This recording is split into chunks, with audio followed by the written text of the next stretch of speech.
அல்லேலூயா, அல்லேலூயா. இன்றைக்கும் நான் உங்களை சந்தோஷப்படுத்துவேன், நான் உங்களை சந்தோஷப்படுத்துவேன்.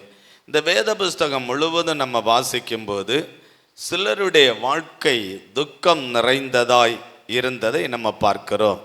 இயேசுவனிடத்தில் வந்தபோது துக்கத்திலிருந்து அவர்கள் விடுதலை அடைந்து சந்தோஷப்பட்டதையும் நாம் பார்க்க முடியும். அப்போ துக்கத்திலிருந்து ஒரு சந்தோஷத்தை ஆண்டவர் கொடுக்கிறவர். எரேமியா 31 அதிகாரம் 13வது வசனத்தை நம்ம வாசிக்க கேட்போம். கன்னிகைகளும் வாலிபரும் முதியோரும் கூட ஆனந்த களிப்பாய் மகிழ்வார்கள். நான் அவர்கள் துக்கத்தை சந்தோஷமாக மாற்றி அவர்களை தேற்றி அவர்கள் சஞ்சலம் நீங்க சந்தோஷப்படுத்துவேன். நான் அவர்கள் துக்கத்தை சந்தோஷமாக மாற்றி அவர்களை தேற்றி அவர்கள் சஞ்சலம் நீங்க அவர்களை சந்தோஷப்படுத்துவேன். துக்கத்தை சந்தோஷமாக மாற்றி 3 காரியங்கள் இதிலே சொல்லப்பட்டிருக்கிறது. ஒன்று, துக்கத்தை சந்தோஷமாக மாற்றி அவர்களை தேற்றி சஞ்சலம் நீங்க அவர்களை சந்தோஷப்படுத்துவேன். அல்லேலூயா. அவர்கள் துக்கத்தை சந்தோஷமாக மாற்றி அவர்களை தேற்றி சந்தோஷமாக மாற்றி சஞ்சலம் நீங்க அவர்களை சந்தோஷப்படுத்துவேன். முதலாவது, துக்கத்தை ஆண்டவர் சந்தோஷமாய் மாற்றுவார். நீங்க என்ன துக்கத்தோடு இந்த இடத்துல வந்திருந்தாலும் ஆண்டவர் உங்கள் துக்கத்தை சந்தோஷமாய் மாற்றுவார். விசுவாசிக்கிறவங்க கரங்களை உயர்த்தி ஆண்டவரை ஸ்தோத்திரம் பண்ணுங்க. ஆமேன். கர்த்தர் நல்லவர். ஆமேன். ஸ்தோத்திரம். தீமோத்தேயு எப்ராப்ரேத்து என்கிற ஒரு இணை ஊழியக்காரனை வைத்திருந்தார். தீமோத்தேயு எப்பாப்ரேத்து என்கிற ஒரு இணை ஊழியக்காரர். அவர் ஒரு நாள் வியாதிப்பட்டு மரிக்கிற அந்த சூழ்நிலை வந்தபோது அவனால் ஆசீர்வதிக்கப்பட்ட ஜனங்கள், அவனால் ஆசீர்வதிக்கப்பட்ட மக்கள் ரொம்ப துக்கம் அடைந்தார்கள், வேதனை அடைந்தார்கள். பார்த்தீங்களா, ஒரு ஊழியக்காரன் வியாதிப்படும் போது, பலவீனப்படும் போது அந்த விசுவாசிகள் ரொம்ப துக்கப்படுறாங்க, ரொம்ப வேதனைப்படுகிறார்கள். ஏன் விசுவாசிகள் துக்கப்பட்டார்கள்? ஏன் விசுவாசிகள் அந்த எப்ராப்ரேத்து இவன் வியாதிப்பட்ட போது ஏன் இவங்க துக்கம் நிறைந்தவர்களாய் இருந்தார்கள் என்றால், அந்த ஊழியக்காரன் ஜனங்களிடத்தில் எப்படி இருந்தான் என்று பிலிப்பியர் 2 அதிகாரம் 26வது வசனத்தை நம்ம வாசிக்கும் போது அறிந்து கொள்ள முடியும். பிலிப்பியர் 2 அதிகாரம் 26வது வசனம், அவன் உங்கள் எல்லார் மேலும் வாஞ்சையுள்ளவனும். இந்த எப்பாப்ரேத்து ஜனங்களுக்கு மேல ரொம்ப வாஞ்சை உள்ளவனும் தான் வியாதிப்பட்டதை நீங்கள் கேள்விப்பட்டதினாலே மிகவும் வியாகுலப்படுகிறவனுமாயிருந்தான். யாராவது அவனுடைய விசுவாசிகள் வியாதிப்பட்டதை தெரிஞ்சாலே உடனே அவன் வியாகுலப்படுவானாம். வியாகுலம் என்று சொன்னால், இந்த சின்ன குழந்தைங்க ஏதோ ஒரு காரியத்துக்கு அழும்போது இப்படி ஏங்குவாங்க தெரியுமா? இப்படி ஏங்கி அழமாட்டாங்க. அந்த பாரம், அந்த துக்கம், அந்த கவலை, அது எல்லாம் இணைந்து ஒரு ஏக்கம், அந்த ஏங்குவாங்க. ஏக்கம் அழுதா கூட பிள்ளைகளுக்கு பாதிப்பு வராது. ஆனா ஏங்கனா பிள்ளைகள் சரீரம் பாதிக்கப்பட்டு விடும். அப்ப அவனுடைய சரீரம் பாதிக்கப்படுற அளவுக்கு யாருக்காவது ஒரு வியாதின்னு அவன் தெரிஞ்சாலே அவன் வியாகுலப்படுவானாம். எல்லார் மேலும் அவன் வாஞ்சை உள்ளவன். ஜனங்களுக்கு மேல் அவ்வளவு வாஞ்சை, மக்கள் மேல் அவ்வளவு பெரிய வாஞ்சை உள்ளவனாயிருந்தான். அப்படிப்பட்ட எப்பாப்ரேத்து பிலிப்பியர் 2 அதிகாரம் 27வது வசனம் சொல்லுகிறது, அவன் வியாதிப்பட்டு மரணத்துக்கு சமீபமாயிருந்தான். அவன் வியாதிப்பட்டு மரணத்துக்கு சமீபமாயிருந்தான். 30வது வசனம் சொல்லுகிறது, நீங்கள் எனக்கு செய்ய வேண்டிய ஊழியத்திலே உங்கள் குறைவை நிறைவாக்கும்படி, நீங்கள் எனக்கு செய்ய வேண்டிய ஊழியத்திலே உங்கள் குறைவை நிறைவாக்கும்படி அவன் தன் பிராணனிமி எண்ணாமல் கிறிஸ்துவன் ஊழியத்து நிமித்தம் மரணத்துக்கு சமீபமாயிருந்தான். சில ஊழியக்காரங்க அப்படிதான், உயிரை கொடுத்து ஊழியம் செய்வார்கள், ஜீவனை கொடுத்து ஊழியம் செய்வார்கள். அதுல ஒருவனாக எப்பாப்பிரத்து இருந்தான். அவன் பாருங்க, தன் பிராணனை எண்ணாமல் கிறிஸ்துவின் ஊழியத்தின் நிமித்தம் மரணத்துக்கு சமீபமாயிருந்தான். அப்படி ஜீவனை கொடுத்து கர்த்தருடைய ஊழியத்தை நிறைவேற்றுகிறான். அப்படிப்பட்ட எப்பாப்பிரத்து 28வது வசனம் சொல்லுகிறது, ஆகையால் நீங்கள் அவனை மறுபடியும் கண்டு சந்தோஷப்படுவீர்கள். இந்த எப்பாப்பிராத்து வியாதிப்பட்டவுடனே விசுவாசிகள் எல்லாம் கவலை அடைந்தார்கள், எல்லாரும் துக்கம் அடைந்தார்கள், எல்லாரும் வேதனை அடைந்தார்கள். இப்ப வசனம் சொல்லுகிற, நீங்கள் அவனை மறுபடியும் காண்பீர்கள், உங்க துக்கத்தை நான் சந்தோஷமாய் மாற்றுவேன் என்று ஆண்டவர் சொல்லுகிறார். சில ஊழியர்கள் பாதிக்கப்படும் பொழுது விசுவாசிகள் துக்கப்படுறாங்க, விசுவாசிகள் வேதனைப்படுறாங்க. ஐயோ, இப்படி ஒரு நல்ல ஜெபிக்கிற ஒரு தேவ ஊழியர்கள் இனி எங்களுக்கு எப்படி கிடைக்க முடியும்? இப்படி தேசத்துல நல்ல ஒரு ஊழியம் செய்கிற நல்ல ஒரு ஊழியக்காரனை இனி தேசம் எப்படி கண்டுகொள்ள முடியும்? இவ்வளவு ஆத்துமாக்களை தேவனண்டையில் கொண்டு வந்த இவ்வளவு பெரிய ஊழியக்காரனை எப்படி இனி ஒரு தேசம் கண்டுகொள்ள முடியும்? அப்படி என்று இருதயத்தின் பாரம், துக்கம், ஏக்கம், அதைத்தான் ஆண்டவர் சொன்னார், நீங்கள் அவனை மறுபடியும் கண்டு சந்தோஷப்படுவீர்கள். அல்லேலூயா. ஒருவேளை உங்க வீட்டில் ஏதோ ஒரு ஊழியக்காரர் உங்களை பொறுப்பெடுத்து உங்க வீட்டில் உத்தரவாதப்பட்டு உங்க குடும்பத்தின் ஆசீர்வாதத்துக்காக, உங்க குடும்பத்தின் நன்மைக்காக, உங்க குடும்பத்தின் நன்மைகளுக்காக உத்தரவாதம் எடுத்த ஒரு ஊழியக்காரன் ஒரு வியாதிப்பட்டு மரணத்துக்கு ஏதுவாக இருக்கும் பொழுது ஒரு கவலை உங்களுக்கு இருக்கலாம், ஒரு துக்கம் இருக்கலாம், ஒரு வருத்தம் இருக்கலாம், ஒரு வேதனை இருக்கலாம். அந்த ஊழியக்காரன் இன்னும் உயிரோடு இருந்திருந்தால் எங்களுக்காக ஜெபிச்சிருப்பாரே, எங்களுக்காக இன்னும் ஆண்டவரிடத்தில் வேண்டுதல் செய்திருப்பாரே என்கிற ஒரு துக்கம் இருக்கிறது. அதனால தான் ஆண்டவர் சொல்லுகிறார், நீங்கள் அவனை மறுபடியும் கண்டு சந்தோஷப்படுவீர்கள். அல்லேலூயா. நீங்கள் கண்டு மறுபடியும் சந்தோஷப்படுவீர்கள் என்று கர்த்தருடைய வசனம் சொல்லுகிறது. ஆண்டவருடைய வசனம் ஒரு முறை இந்த டிஜிஎஸ் தினகரன் ஐயா அவர் மரித்த போது அடக்க ஆராதனை லைவ்ல எல்லாம் போட்டிருந்தாங்க.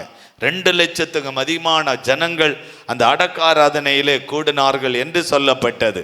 அவருடைய அடக்க ஆராதனையில நிறைய பெண்கள், நிறைய பேர் அழுது அழுது அழுது, எங்கள் தேசத்துக்காக இவ்வளவு பெரிய காரியங்களை செய்த நல்ல ஊழியக்காரனே, இனி இந்த தேசம் உங்களை போல ஒரு நல்ல ஊழியக்காரனை காணுமா அப்படி நிறைய பேர் அழுதத இன்னைக்கு நீங்க யூடியூபை போட்டு பாருங்க, அதுல பார்க்க முடியும். அப்ப அநேக குடும்பங்களுக்கு ஊழியக்காரர்கள் ஒரு பெரிய ஆசீர்வாதம், தேசத்துக்கு அநேக ஊழியர்கள் ஒரு பெரிய ஒரு ஆசீர்வாதம். அந்த ஊழியர்கள் ஒருவேளை அவங்க வியாதிப்பட்டது நிமித்தம் வருத்தம், அல்லது அவங்க மரித்து போனது நிமித்தம் ஒரு வருத்தம், வசனம் சொல்லுகிற நீங்கள் அவனை மறுபடியும் கண்டு சந்தோஷப்படுவீர்கள். நல்ல ஊழியர்கள் இந்த தேசத்தில் இருக்கும்போது நம்ம இருதயம் ஒரு பெரிய துக்கப்படுறது உண்மைதான். ஒரு வியாதிப்படும் போது, மரணப்படும் போது, ஏதோ ஒரு காரியம் அவங்களுக்கு பாதிப்பை கொண்டு வரும்போது ஒரிஜினல் விசுவாசிகள் என்றால் அவர்களுக்கு துக்கம் வரும். ஒரிஜினல் விசுவாசிகள் என்றால் அவர்களுடைய இருதயம் பாதிக்கப்படும்.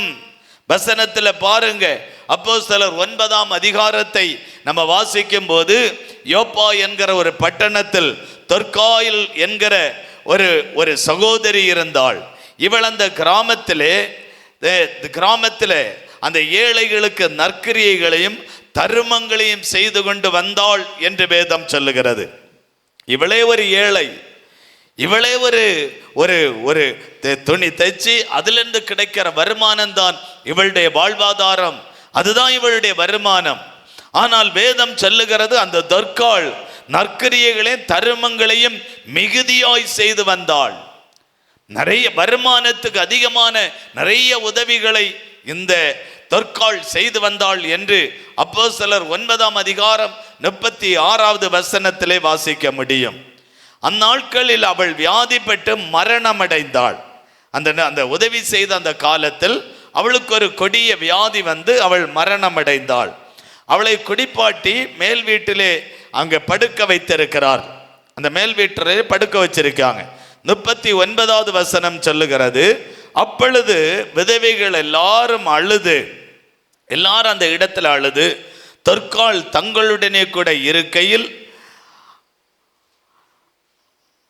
அங்கிகளையும் வஸ்திரங்களையும் காண்பித்து அவளை சூழ்ந்து நின்றார்கள். வஸ்திரங்களை எல்லாம் காட்டி, அங்கிகளை எல்லாம் காட்டி, ஐயோ இது எனக்கு இலவசமாய் தச்சு கொடுத்தியே, இதை எனக்கு இலவசமாய் நீ தந்தியே, இலவசமாய் நீ எனக்கு கொடுத்தியே, இனி இந்த உலகத்தில் எனக்கு யார் கொடுக்க முடியும், இனி இந்த உலகத்தில் எனக்கு யார் தர்மங்களை செய்ய முடியும், யார் எனக்கு இந்த உலகத்தில் உன்னை போல ஒரு உதவி செய்யறவங்களை யார் எனக்கு தர முடியும் என்று எல்லாரும் அழுதார்கள். அல்லேலூயா. எல்லாரும் அழுதார்கள் என்று வேதம் சொல்லுகிறது. அப்ப நல்ல ஒரு ஊழியக்காரன் என்றால், நல்ல ஒரு ஊழியக்காரி என்றால் ஜனங்கள் அழுவார்கள். ஒருவேளை அந்த துக்கம் உங்களுக்கு இருந்தால் உங்கள் துக்கத்தை ஆண்டவர் சந்தோஷமாய் மாற்றுவார். இந்த தொற்கால் அந்த சகோதரி மரித்த பிறகும் மறுபடி அவர் உயிரோடு, அந்த பேதுருவின் ஜெபத்தினால் உயிரோடு வந்த பிறகு ஜனங்கள் சந்தோஷப்பட்டார்கள், ஜனங்கள் மகிழ்ச்சி அடைந்தார்கள், ஜனங்கள் ஆசீர்வதிக்கப்பட்டார்கள்.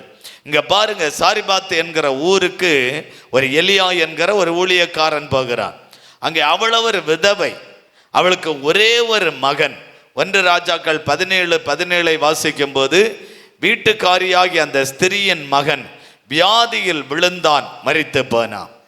அந்த விதவைக்கு ஒரே ஒரு மகன், வேற பிள்ளைகள் இல்லை, கணவனும் இல்லை, ஒரு குழந்தையை வைத்து சந்தோஷமாய் வாழ்ந்த அந்த விதவை திடீரென்று அந்த குழந்தை மரித்து போகிறது.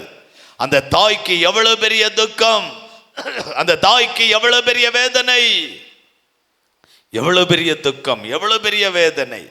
அந்த வேதனையை சுமந்து கொண்டு நீங்க இந்த இடத்துல வந்திருந்தால் உங்களை ஆண்டவர் சந்தோஷப்படுத்துவார். 20வது வசனம் சொல்லுகிறது, என் தேவனாகிய கர்த்தாவே, நான் தங்கி இருக்க இடங்கொடுத்த மகள் இந்த விதவையின் மகனை சாக பண்ணினதினால் அவளுக்கு துக்கம். அந்த எலியா சொல்லுகிறான், இந்த விதவையின் மகனை சாக பண்ணினதினால் அவள் துக்கத்தோடு இருக்கிறாள். இந்த விதவை துக்கத்தோடு இருக்கிறாள். ஒரே ஒரு குழந்தை, அந்த ஒரு குழந்தையும் மரித்து போனது நிமித்தம் இவள் துக்கத்தோடு இருக்கிறாள், வேதனையோடு இருக்கிறாள். 21வது வசனம் சொல்லுகிறது, இந்த பிள்ளையின் ஆத்துமா அவனுக்குள் திரும்பி வரப்பண்ணும் என்று கர்த்தரை நோக்கி இந்த எலியா விண்ணப்பம் பண்ணினான். எலியா விண்ணப்பம் பண்ணுகிறான், ஆண்டவரே இந்த குழந்தையின் அவனுக்குள் அந்த ஜீவனை திரும்பி வர பண்ணும் என்று தேவனை நோக்கி விண்ணப்பம் பண்ணினான். கர்த்தர் எலியாவின் சத்தத்தை கேட்டார். பிள்ளையினுடைய ஆத்துமா அவனுள் திரும்பி வந்தது. அவன் பிழைத்தான். அந்த தாயாருக்குள்ள இருந்த துக்கம், அந்த தாயாருக்குள்ள இருந்த வேதனை, ஒரே மகனை இழந்துட்டோமே, ஒரே மகன் மரித்து போனானே, இனி எனக்கு இந்த உலகத்தில் ஆதரவுக்கு யாரும் இல்லையே, ஒரு அங்கலாய்ப்பு, ஒரு வேதனை, ஒரு துக்கம். இப்ப எலியா அவனிடத்துல இந்த தாய் வந்து ஜெபம் பண்ணின போது கர்த்தர் அந்த குழந்தைக்கு மறுபடியும் ஜீவனை கொடுத்து அவனுக்குள் அந்த உயிர் வந்து அவன் பிழைத்தான் என்று வேதம் சொல்லுகிறது. அல்லேலூயா, ஆமென், சோத்திரம். நீங்க ஜெபிக்க நீங்க பிழைப்பீங்க. ஜெபம் ஒரு பிழைப்பை கொண்டு வரும். ஜெபம் ஒரு பிழைக்க பண்ணும். ஜெபம் ஒரு உயிரை தரும். ஜெபம் உயிரை பாதுகாக்கும். ஜெபம்தான் உயிரை கொண்டு வரும். இந்த விதவைக்கு மகன் மரிச்சிட்டாங்க, செத்துட்டாங்க. தாய் வேதனை, தாய் துக்கம். தாய் என்ன பண்றன்னு தெரியாம அங்கலாய்க்கிறாள், வேதனைப்படுகிறாள், துக்கப்படுகிறாள். என்ன செய்யறன்னு தெரியல. எலியா இந்த குழந்தைக்காக ஐயோ தாயை பார்க்கிறான். இவ்வளவு அழுறாளே, இவ்வளவு துக்கப்படுறாளே.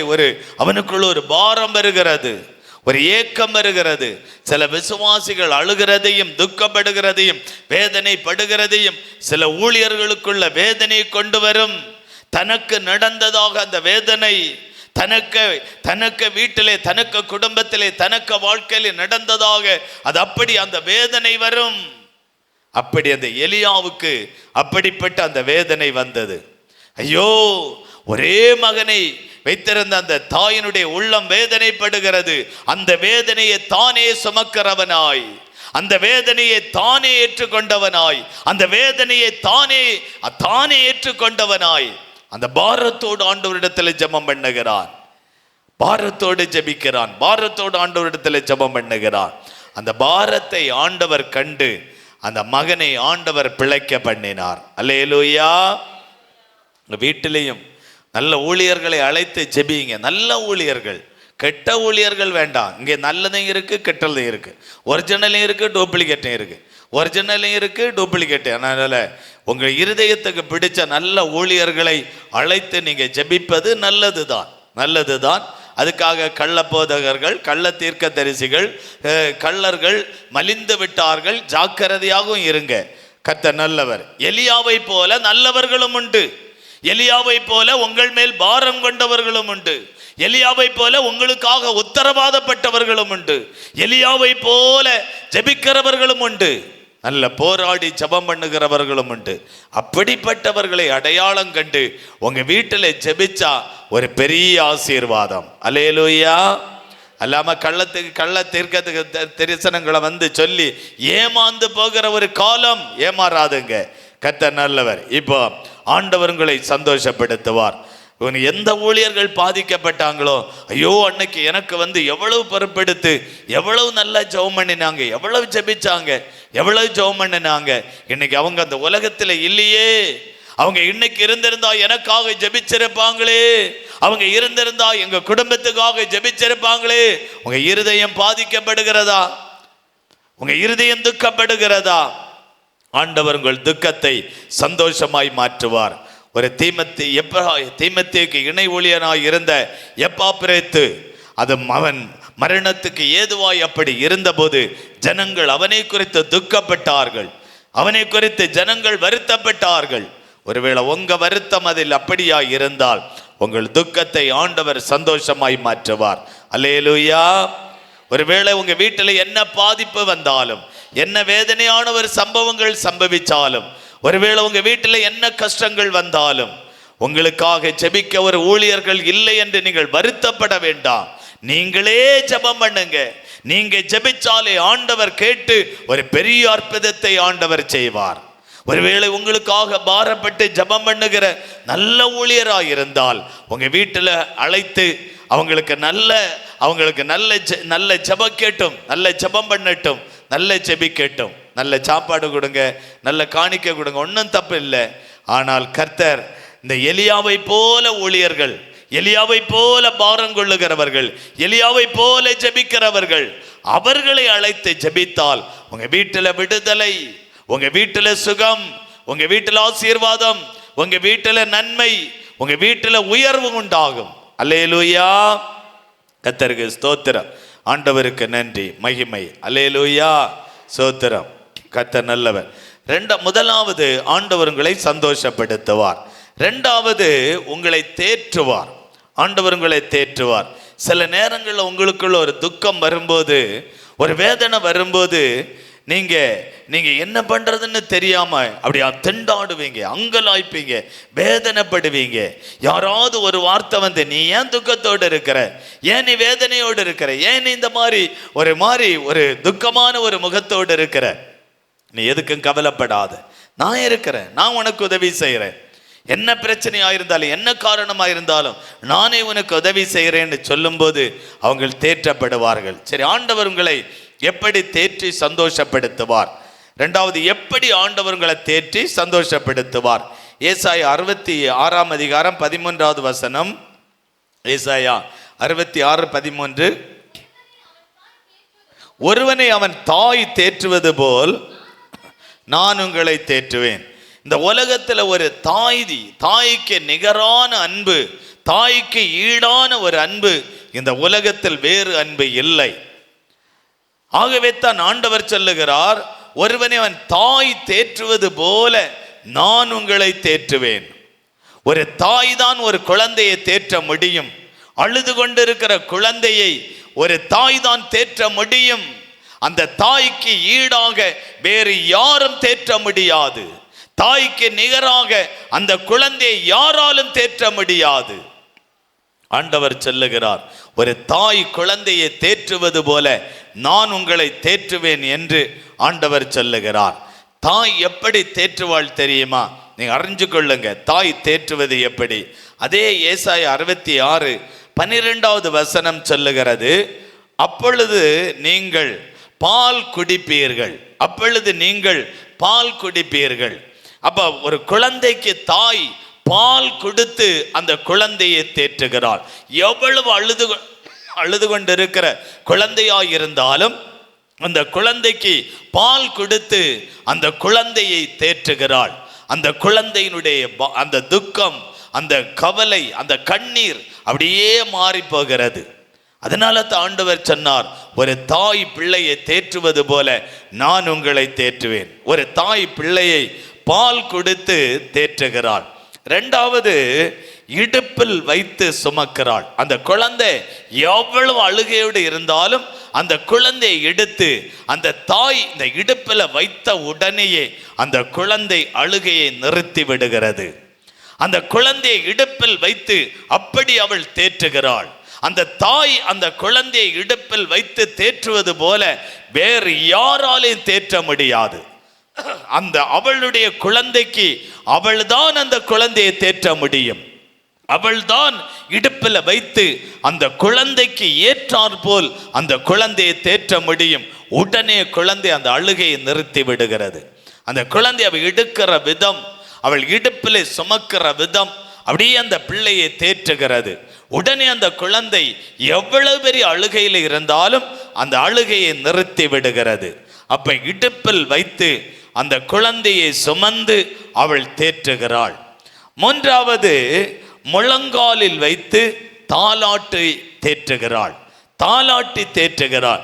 இப்போ ஒரு குழந்தை அழுதுட்டு இருந்த உடனே நான் நிறைய பேரை நான் பார்த்துருக்கிறேன். அழுகிற குழந்தைய மடியில் எடுத்து வச்சுக்கொண்டு அந்த மடியில் இப்படி 2 ஆட்டின உடனேயே அந்த குழந்தை எவ்வளவு பெரிய அழுகையாக இருந்தாலும் அந்த குழந்தை உடனே அழுகை அப்படி நிறுத்தி விடுகிறது. அந்த மடியில் வைத்து தாலாட்டி குழந்தையை அவள் தேற்றுகிறாள். அல்லேலூயா. ஆண்டவர் சொல்லார், ஒரு தாய் உன்னை தேற்றுவது போல நான் உங்களை தேற்றுவேன் என்று ஆண்டவர் சொல்லுகிறார். அப்ப உங்களை சந்தோஷப்படுத்துகிறார். ஆண்டவர் உங்களை தேற்றி சந்தோஷப்படுத்துகிறார். துக்கத்தோடு இருக்கலாம், கண்ணீரோடு இருக்கலாம், வேதனையோடு இருக்கலாம், உங்க கவலையோடு இருக்கலாம். நீங்க எப்படி எந்த சூழ்நிலையில் நீங்கள் இருந்தாலும் ஒரு தாய் ஒரு குழந்தையை தேற்றுவது போல ஆண்டவர் உங்களை தேற்றுவார். ஒரு தாய் பிள்ளையை தேற்றுவது போல ஆண்டவர் உங்களை தேற்றுவார். அவள் எப்படி தாய் தேற்றுவாளாம்?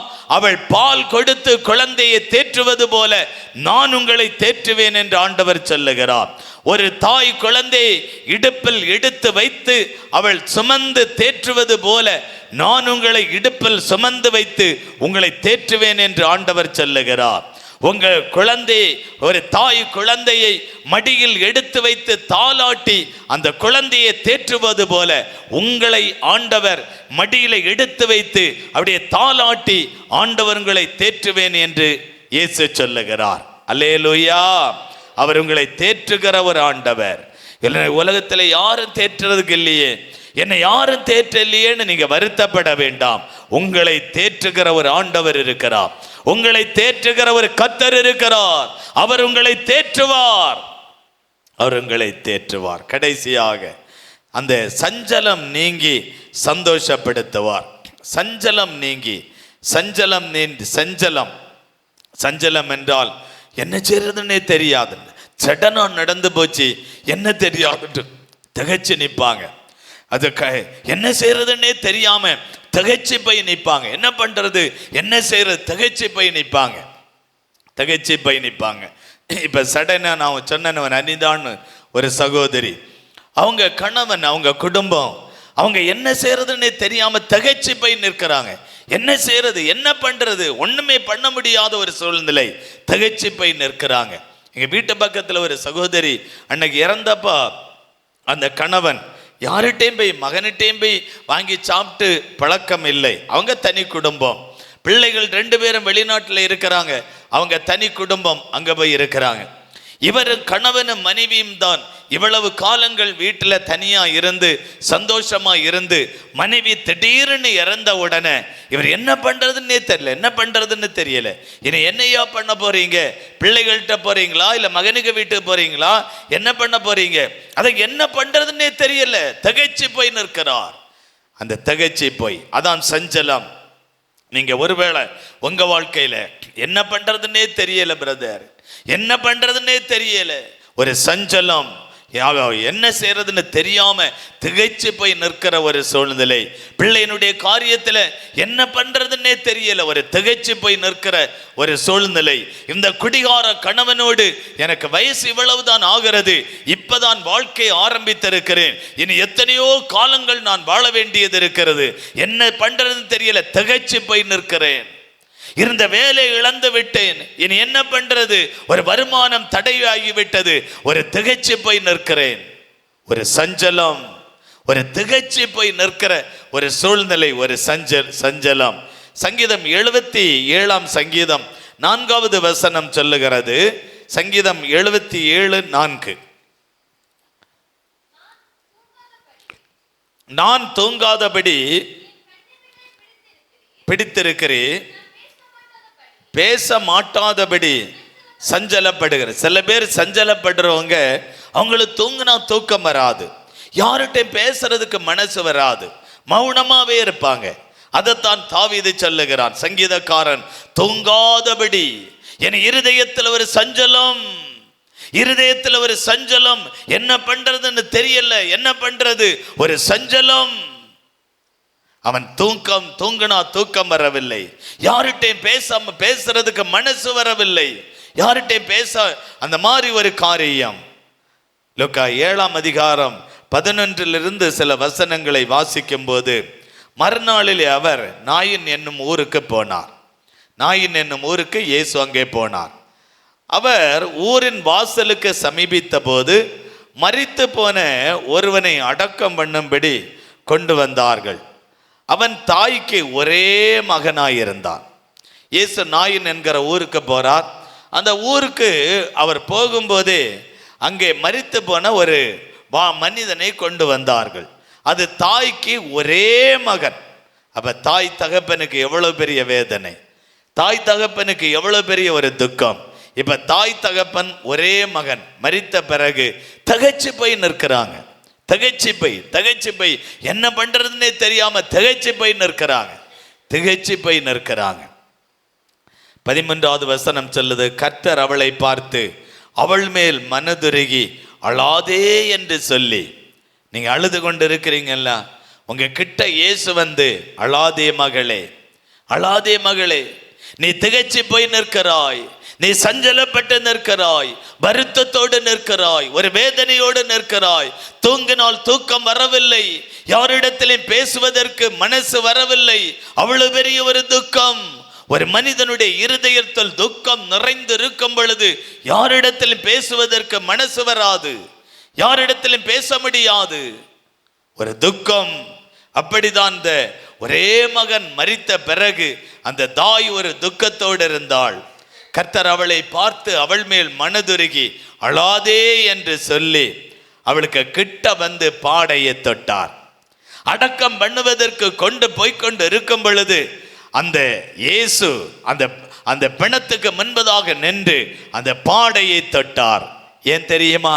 அந்த தாய், ஐயோ ஒரே மகன் இறந்து விட்டானே, எனக்கு இருந்த ஒரே ஆதரவு இந்த உலகத்தை விட்டு போய்விட்டது, இனி எனக்கு யார் இந்த உலகத்தில், எனக்கு யாரும் இல்லையே, எனக்கு இந்த உலகத்தில் இனி யாரும் இல்லையே. ஒரு வேதனை, ஒரு துக்கம். உங்க வாழ்க்கையில் அந்த துக்கம் இருக்கிறது. இதை கேட்கிற ஆண்டவருடைய பிள்ளையே, உங்க வாழ்க்கையில் அந்த துக்கம் இருக்கிறது. என்னிடத்தில் பேசுவதற்கு யாரும் இல்லையே, என்னை கவனிப்பதற்கு யாரும் இல்லையே, ஒருவேளை உணவு கொடுப்பதற்கு கூட எனக்கு யாரும் இல்லையே. ஒரு துக்கம், ஒரு வேதனை. என் பிள்ளைகள் கூட என்னிடத்தில் பேசுவதில்லையே, என் மருமகள் கூட என்னிடத்தில் பேசுவதில்லையே. ஒரு துக்கம். என் ஆண்டவர் சொல்லுகிறார், அழாதே மகனே, மகளே நீ அழாதே, மகளே நீ அழாதே என்று அவளுடைய கண்ணீரை துடைத்தார் என்று கர்த்தருடைய வசனம் சொல்லுகிறது. இவளுடைய அழுகைக்காக, இவளுடைய கண்ணீருக்காக, இவளுடைய துக்கத்துக்காக, இவளுடைய வேதனைக்காக, இவளை சந்தோஷப்படுத்துவதற்காக, இவளுடைய சஞ்சலத்தை நீக்குவதற்காக, இதிலிருந்து ஒரு விடுதலைக்காக இயேசு அந்த பிணத்துக்கு கிட்ட வந்து பாடையை தொட்டார். உடனே பாருங்க, மரித்தவன் எழுந்து உட்கார்ந்து பேச தொடங்கினான். அவன் தாயினிடத்தில் ஒப்புவித்தார். இப்ப அவன் எழுந்து உட்கார்ந்து பேச ஆரம்பித்த உடனே அந்த தாயினிடத்தில் ஆண்டவர் ஒப்பு கொடுத்தார். தாயினுடைய உள்ளத்தில் ஒரு மகிழ்ச்சி உண்டானது. சஞ்சலம் அப்படியே மாறி போனது. அந்த சஞ்சலம் அப்படியே நீங்கி போனது. அந்த வருத்தம், கவலைகள் அப்படியே மாறி போனது. ஆண்டவர் உங்க கவலையை மாற்றுவார், உங்க சஞ்சலத்தை நீக்குவார், உங்க வேதனையை மாற்றுவார். ஆண்டவர் உங்களை சந்தோஷப்படுத்துவார். நீங்கள் சந்தோஷமாய் வாழ போகிறீர்கள், சந்தோஷமாய் வாழ போறீங்க. ஒரு முறை பாருங்க, சீஷர்கள் யூதர்களுக்கு எல்லாம் யூதர்களுக்கு பயந்திருக்காங்க. சீஷர்கள், இயேசுவோடு இருந்த சீஷர்கள், இயேசு இருந்த காலத்தில் ஒரு தைரியம், இயேசு இருந்த காலத்தில் ஒரு பெரிய ஒரு தைரியம். இப்ப இயேசுவை பிதாவானவர் எடுத்துக்கொண்ட பிறகு ஒரு கதவை மூடி யூதர்கள், அந்த மத தலைவர்கள், மத தீவிரவாத அமைப்பை உடையவர்கள், இவர்களுக்கு பயந்து வீட்டுக்குள்ளே ஒளிந்திருக்கிறார்கள். ஐயோ, இனி என்ன செய்வது? இயேசுவோடு இருந்த காலத்தில் அவரை நம்பிக்கொண்டிருந்தோம், அவர் நமக்கு உதவி செய்வார், அவர் நமக்கு பாதுகாப்பாயிருப்பார், தைரியமாயிருந்தோம். இன்னைக்கு அவர் நம்மை விட்டு போய்விட்டார், இனி நமக்கு யார் பாதுகாப்பு? யார் நமக்கு பாதுகாப்பு? ஒரு துக்கம். சீஷர்களுக்கு ஒரு பெரிய துக்கம், ஒரு பெரிய ஒரு வேதனை. அந்த கதை, இனி மத தலைவர்கள் நம்மளை கொலை செய்து விடுவார்கள், மத தலைவர்கள் நம்மை கொன்னு விடுவார்கள். ஒரு மரண பயம், ஒரு பெரிய மரண பயம். ஒருவேளை இந்த இடத்தில் யாராவது ஒருத்தங்க மரண பயத்தோடு இருந்தால், இந்த பயத்திலிருந்து, அந்த சஞ்சலத்திலிருந்து ஆண்டவர்களை விடுதலையாக்கி உங்களை சந்தோஷப்படுத்துவார், உங்களை சந்தோஷப்படுத்துவார். யோவான் 20ஆம் அதிகாரம் 19வது வசனத்தை வாசிக்கும் போது, வாரத்தின் முதல் நாளாகிய அன்றைய தினம் சாயங்கால வேளையிலே சீஷர்கள் கூடியிருந்த இடத்தில் யூதர்களுக்கு பயந்ததினால் கதவுகள் பூட்டப்பட்டிருக்கையில் இயேசு வந்து நடுவே நின்று சமாதானம் என்றார். இந்த யூதர்களுக்கு பயந்த சீஷர்கள், ஒரு பயம் நமக்கு வரும் பொழுது சமாதானம் போய்விடுகிறது. நம்ம இருதயத்தில் ஒரு பயம் வந்தால் நமக்கு ஒரு சமாதானம் போய்விடுகிறது. ஐயோ, என் பிள்ளைக்கு திருமணம் ஆகாது, வயது 34 35 வயதாகிவிட்டது. உடனே இருதயத்தில் ஒரு துக்கம், ஒரு சஞ்சலம், என்ன செய்வதென்று தெரியாத ஒரு சஞ்சலம், ஒரு துக்கம், ஒரு துக்கம். இங்கே சீஷர்கள் யூதர்களுக்கு பயந்து ஒரு சஞ்சலம், ஒரு துக்கம், துக்கம். அந்த சமாதானமே பாதிக்கப்பட்டு போய்விட்டது. சமாதானம் இல்லை. உங்க இருதயம் துக்கப்பட்டால் உடனே சமாதானம் பாதிக்கப்படும். உங்க குடும்பத்தில் ஒரு துக்கம் வந்துவிட்டால் சமாதானம் பாதிக்கப்படும். சமாதானமே இல்லை, ஒரு சந்தோஷமே இல்லை, ஒரு மகிழ்ச்சி இல்லை, சமாதானம் பாதிக்கப்பட்டு விடும். இங்கே சீஷர்களுக்கு சமாதானம் பாதிக்கப்பட்டு விட்டது. அதனால தான் இயேசு அவர்களுக்கு நடுவே நின்று உங்களுக்கு சமாதானம் என்றார். இயேசு வந்து நின்று சமாதானம். இயேசுதான் ஒரு மனிதனுக்கு சமாதானத்தை தர முடியும். இயேசு இல்லாமல் இந்த உலகத்தில் ஒரு மனிதன் சமாதானத்தை பெற்றுக்கொள்ள முடியாது. அவரால் மட்டும்தான் ஒரு மனிதனுக்கு சமாதானம். அவர் உங்களுக்கு சமாதானத்தை தருவார்.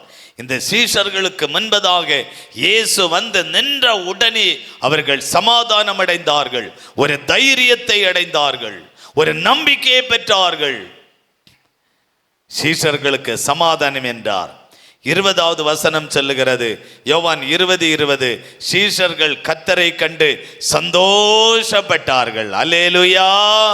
இந்த சீஷர்கள் இயேசுவை கண்ட உடனேயே சந்தோஷப்பட்டார்கள். உங்களையும் ஆண்டவர் சந்தோஷப்படுத்த போகிறார். இந்த ஜபத்தில் நீங்க ஆண்டவரே என்னை சந்தோஷப்படுத்துங்க, என் பிள்ளைய சந்தோஷப்படுத்துங்க, என் மகனை சந்தோஷப்படுத்துங்க, என் மகளை நீங்க சந்தோஷப்படுத்துங்க, என்ன நீங்க சந்தோஷப்படுத்துங்க. உங்களையும் குடும்பத்தையும் ஆண்டவர் நிச்சயமாய் சந்தோஷப்படுத்துவார். சந்தோஷப்படுத்துவார். எப்படி ஆண்டவர் சந்தோஷப்படுத்துவார்? துக்கத்தை ஆண்டவர் மாற்றி உங்களை சந்தோஷப்படுத்துவார். என்ன துக்கம் உங்க வாழ்க்கையில இருந்தாலும் அந்த துக்கத்தை மாற்றி என் ஆண்டவர் உங்களை சந்தோஷப்படுத்துவார். நிச்சயமாய் ஆண்டவர் சந்தோஷப்படுத்துவார். இரண்டாவது, ஆண்டவர் உங்களை தேற்றுவார். கவலையோடு கண்ணீரோடு இருக்கிற தேவ பிள்ளையே, உங்களை ஆண்டவர் தேற்றி உங்களை சந்தோஷப்படுத்துவார். மூன்றாவதாக, சஞ்சலப்படுறீங்க, என்ன செய்தே தெரியாம திகைச்சு போய் சஞ்சலத்தில் இருக்கீங்க, உங்க இருதயம் பாதிக்கப்பட்டு துக்கத்தோடு இருக்கிறீங்க, உங்க இருதயம் சமாதான கேடுண்டாகி சமாதானம் இல்லாமல் இருக்கிறீர்கள். ஆண்டவர் உங்களுக்கு முன்னே வந்து உங்களுக்கு சமாதானம் என்றார். உங்களை ஆண்டவர் சமாதானப்படுத்தி உங்களை ஆசீர்வதிக்க போகிறார். நம்ம எல்லாரும் ஜெபிக்கலாமா? ஆமென். Thank you Jesus. உங்களை சமாதானப்படுத்துகிற இயேசு, உங்க குடும்பத்தை சமாதானப்படுத்துகிற இயேசு, உங்க வாழ்க்கையை சமாதானப்படுத்துகிற இயேசு. எல்லாரும் அப்படியே கண்களை மூடி ஜெபம் பண்ணுங்க. எல்லாரும் கண்களை மூடி ஹல்லேலூயா. அப்படி எல்லாரும் கரங்களை தட்டி ஆண்டவரை மகிமைப்படுத்துங்க. எல்லாரும் நல்ல உற்சாகமா கரங்களை தட்டி, நல்ல கரங்களை தட்டி, நல்ல துதிங்க. கரங்களை தட்டி, ஆண்டவரே நீர் எங்களை சந்தோஷப்படுத்துகிற தேவன். நாங்க ஆண்டவரே இந்த இடத்துல துக்கத்தோடு வந்திருக்கிறோம். ஆண்டவர் எங்களை தேற்றுங்க. நாங்க சஞ்சலத்தோடு வந்திருக்கிறோம். எங்கள் துக்கத்தை மாற்றுங்க ஆண்டவரே. எல்லாரும் ஆண்டவர்கிட்ட கேளுங்க. உங்கள் துக்கம் சந்தோஷமாய் மாறப்போகிறது. உங்கள் துக்கத்தை ஆண்டவர் சந்தோஷமாய் மாற்றி உங்களை ஆசீர்வதிக்க போகிறார். இந்த பிள்ளைகளுடைய துக்கத்தை ஆண்டவர் மாற்றி சந்தோஷப்படுத்துங்க. சஞ்சலத்தை மாற்றி சந்தோஷப்படுத்துங்க. ஆண்டவர் இந்த பிள்ளைகளை தேற்றி சந்தோஷப்படுத்துங்கப்பா. எங்களை தேற்றுகிறவராய், எங்களுடைய சஞ்சலத்தை நீக்குகிறவராய், எங்கள் துக்கத்தை சந்தோஷத்தை மாற்றுகிறவராய் இந்த இடத்துல நீர் வந்ததற்காக ஸ்தோத்திரம். உம்முடைய நாமம் இந்த இடத்துல மகிமைப்பட்டதற்காக ஸ்தோத்திரம். உங்க கரம் தொடர்ந்து எங்களோடு இருக்கட்டும், கடைசி வரையிலும் எங்களோடு இருக்கட்டும். கர்த்தர் பெரிய காரியங்களை செய்யும்படியாய் ஜெபிக்கிறோம். உம்முடைய அன்பு கரத்தில் எங்களை தாழ்த்துகிறோம், தருகிறோம். இயேசு கிறிஸ்துவ நாமத்தில் ஜெபிக்கிறோம். ஜெபங்களும் ஜீவனுள்ள எங்கள் நல்ல பிதாவே, ஆமேன். என் ஆத்துமாவே கர்த்தரை ஸ்தோத்தரி, என் முழு உள்ளமே அவருடைய பரிசுத்த நாமத்தை ஸ்தோத்தரி. என் ஆத்துமாவே கர்த்தரை ஸ்தோத்தரி, கர்த்தர் செய்த சகல உபகாரங்களை மறவாதே. ஆமேன். ஆசீர்வாதம் நம்முடைய கர்த்தராகிய இயேசு கிறிஸ்துவனுடைய கிருபையும் பிதாவாகிய தேவனுடைய அன்பும் பரிசுத்த ஆவியானவருடைய சிநேகமும் என்றுமென்றும் சதா காலங்கள் தங்கி இருப்பதாக. ஆமேன், ஆமேன், ஆமேன். அல்லேலூயா, அல்லேலூயா, அல்லேலூயா. கர்த்தர் உங்களை ஆசீர்வதிப்பார். ஆமென்.